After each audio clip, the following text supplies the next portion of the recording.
ಎಲ್ರಿಗೂ ನಮಸ್ಕಾರ. ಸಂಗೀತ ಸಾಧನಾ ಚಾನಲ್ಗೆ ನಿಮಗೆಲ್ಲ ಸ್ವಾಗತ. ಈಗ ಈ ವಿಡಿಯೋ ಮಾಡೋ ಉದ್ದೇಶ ಅಂದರೆ, ಬಹಳಷ್ಟು ಜನ ನನಗೆ ಫೋನ್ ಮಾಡಿ ಕೇಳಿದರು, ಸಂಗೀತದಲ್ಲಿ ಸಪ್ತಕದ ಬಗ್ಗೆ ಮತ್ತು ಕೋಮಲ ಸ್ವರಗಳು, ಶುದ್ಧ ಸ್ವರಗಳ ಬಗ್ಗೆ ಡಿಟೇಲ್ ಆಗಿ ಹೇಳಿಕೊಡಿ ಅಂತಂದು. ಈಗಾಗಲೇ ನಾನು ಆ ವಿಡಿಯೋಗಳನ್ನು ಮಾಡಿದ್ದೀನಿ, ಕ್ಲಿಯರ್ ಆಗಿ ನಿಮಗೆ ಅರ್ಥವಾಗಲಿ ಅಂತ ಈ ವಿಡಿಯೋ ಮಾಡ್ತಾ ಇದ್ದೀನಿ. ದಯವಿಟ್ಟು ಈ ವಿಡಿಯೋ ಕಂಪ್ಲೀಟ್ ಆಗಿ ನೋಡಿದ್ರೆ ಮಾತ್ರ ಅರ್ಥ ಆಗುತ್ತೆ ಅಂತ ಹೇಳ್ತಾ ಇದ್ದೀನಿ. ನಿಮಗೆಲ್ಲ ಗೊತ್ತಿರೋ ಹಾಗೆ ಸ್ವರಗಳು 7: ಸ, ರಿ, ಗ, ಮ, ಪ, ದ, ನಿ. ಸ ಮತ್ತೆ ರಿಪೀಟ್ ಆಗುತ್ತೆ. ಸ ಅಂದ್ರೆ ಷಡ್ಜ, ರಿ ಅಂದ್ರೆ ರಿಷಭ, ಗ ಅಂದ್ರೆ ಗಾಂಧಾರ, ಮ ಅಂದ್ರೆ ಮಧ್ಯಮ, ಪ ಅಂದ್ರೆ ಪಂಚಮ, ದ ಅಂದ್ರೆ ದೈವತ್, ನಿ ಅಂದ್ರೆ ನಿಷಾದ್. ನಂತರ ಬರುವುದು ತಾರ ಷಡ್ಜ.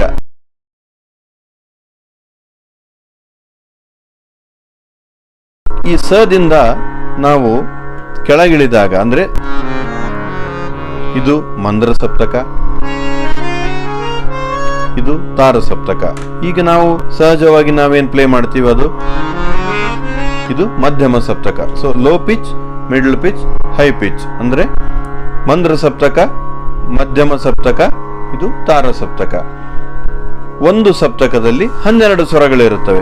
ಇನ್ನೊಮ್ಮೆ ಹೇಳ್ತಾ ಇದ್ದೀನಿ, ಇದ್ರ ಬಗ್ಗೆ ಮೊದಲು ವಿಡಿಯೋ ಮಾಡಿದ್ದೀನಿ ನಾನು, ಮತ್ತೆ ನೀವು ಕೇಳ್ತಾ ಇದ್ದೀರಿ ಅಂತ ನಾನು ಹೇಳ್ತಾ ಇದ್ದೀನಿ. ಸ ಇದು ಷಡ್ಜ, ಕೋಮಲ ರಿಷಭ, ಶುದ್ಧ ರಿಷಭ, ಕೋಮಲ ಗಾಂಧಾರ, ಶುದ್ಧ ಗಾಂಧಾರ, ಶುದ್ಧ ಮಧ್ಯಮ, ಕೋಮಲ ಮಧ್ಯಮ ಇರುವುದಿಲ್ಲ, ತೀವ್ರ ಮಧ್ಯಮ, ಇದು ಪಂಚಮ, ಕೋಮಲ ದೈವತ್, ಶುದ್ಧ ದೈವತ್, ಕೋಮಲ ನಿಷಾದ್ ಮತ್ತು ಶುದ್ಧ ನಿಷಾದ್.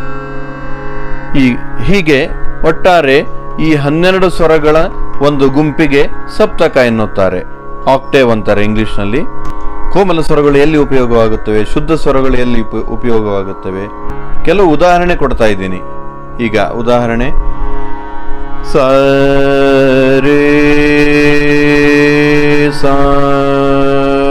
ನಾವು ಬೈರಾಗಿ ರಾಗದಲ್ಲಿ ಹಾಡಿದರೆ ಆರೋಹಣದಲ್ಲಿ ಸ ರೇ ಮ ಪ ನಿ ಸ ಸ ನಿ ಪ ಮ ರೇ ಸ.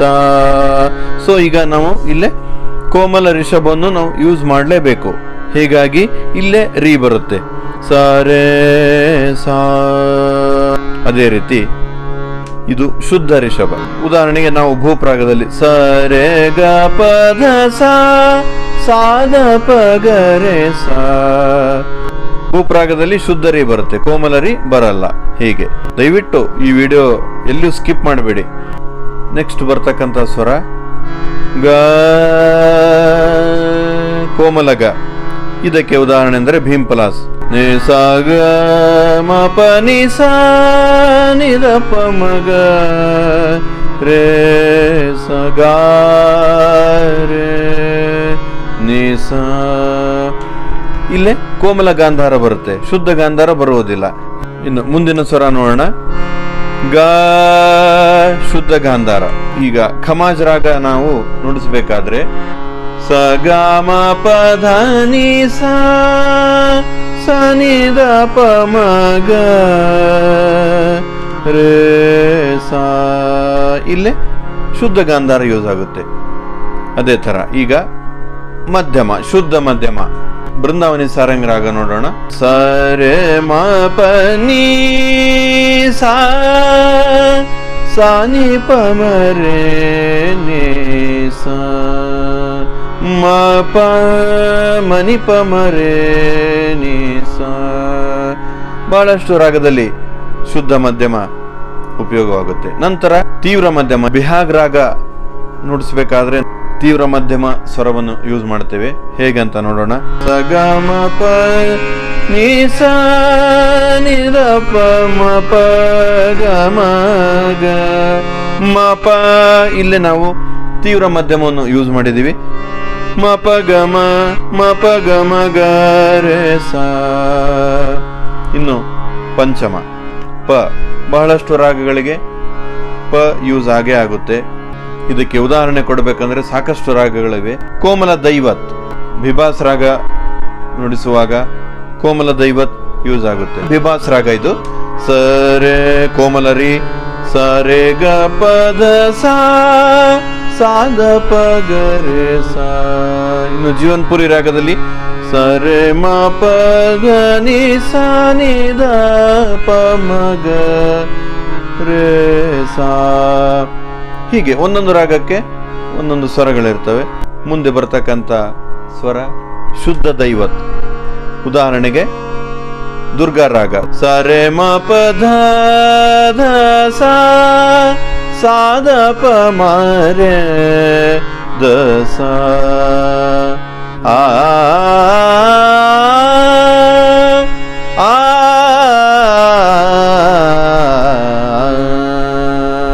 ಇಲ್ಲಿ ಶುದ್ಧ ದೈವತ್ ಬಹಳ ಪ್ರಮುಖವಾದ ಪಾತ್ರ ವಹಿಸುತ್ತದೆ.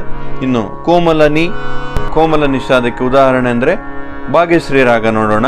ಸಗಮಧಾನಿ ಇಲ್ಲೇ ಸ ಕೋಮಲ ಗಾಂಧಾರ, ಮಧ್ಯಮ ದೈವತ್ ಮತ್ತು ನೀ ಕೋಮಲನಿ ನೀ ಸಾ ಸಾ ನಿ ದ ಮ ಮ ಪದ ಮ ಗ ರೇ ಸಾ.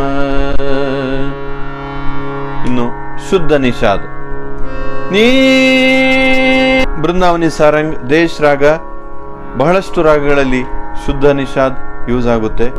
ಸರೆ ಮ ಪ ನಿ ಸಾ. ಆರೋಹಣದಲ್ಲಿ ಬೃಂದಾವನ್ ಸಾರಂಗ್ ರಾಗ ಹಾಡುವಾಗ ಶುದ್ಧ ನಿಷಾದ್ ಹಾಡಲೇಬೇಕು. ಅದೇ ತರ ದೇಶ್ ರಾಗದಲ್ಲೂ ಹಾಡಬೇಕು. ಹೀಗೆ ಆಯಾ ರಾಗಕ್ಕೆ ತಕ್ಕಂತೆ ಸ್ವರಗಳನ್ನು ನಾವು ಯೂಸ್ ಮಾಡಬೇಕಾಗುತ್ತೆ. ಈ ವಿಡಿಯೋವನ್ನು ಮೊದಲಿನಿಂದ ಕೊನೆ ತನಕ ಮತ್ತೆ ಮತ್ತೆ ನೋಡಿ, ಅಂದರೆ ನಿಮಗೆ ಸಂಗೀತದ ಒಂದು ಬೇಸಿಕ್ ಅರ್ಥ ಆಗುತ್ತೆ. ಮನೆಯಲ್ಲೇ ಸಂಗೀತವನ್ನು ಕಲಿಯಲಿ ಅಂತ ನಾನು ಈ ವಿಡಿಯೋ ಮಾಡಿದ್ದೀನಿ.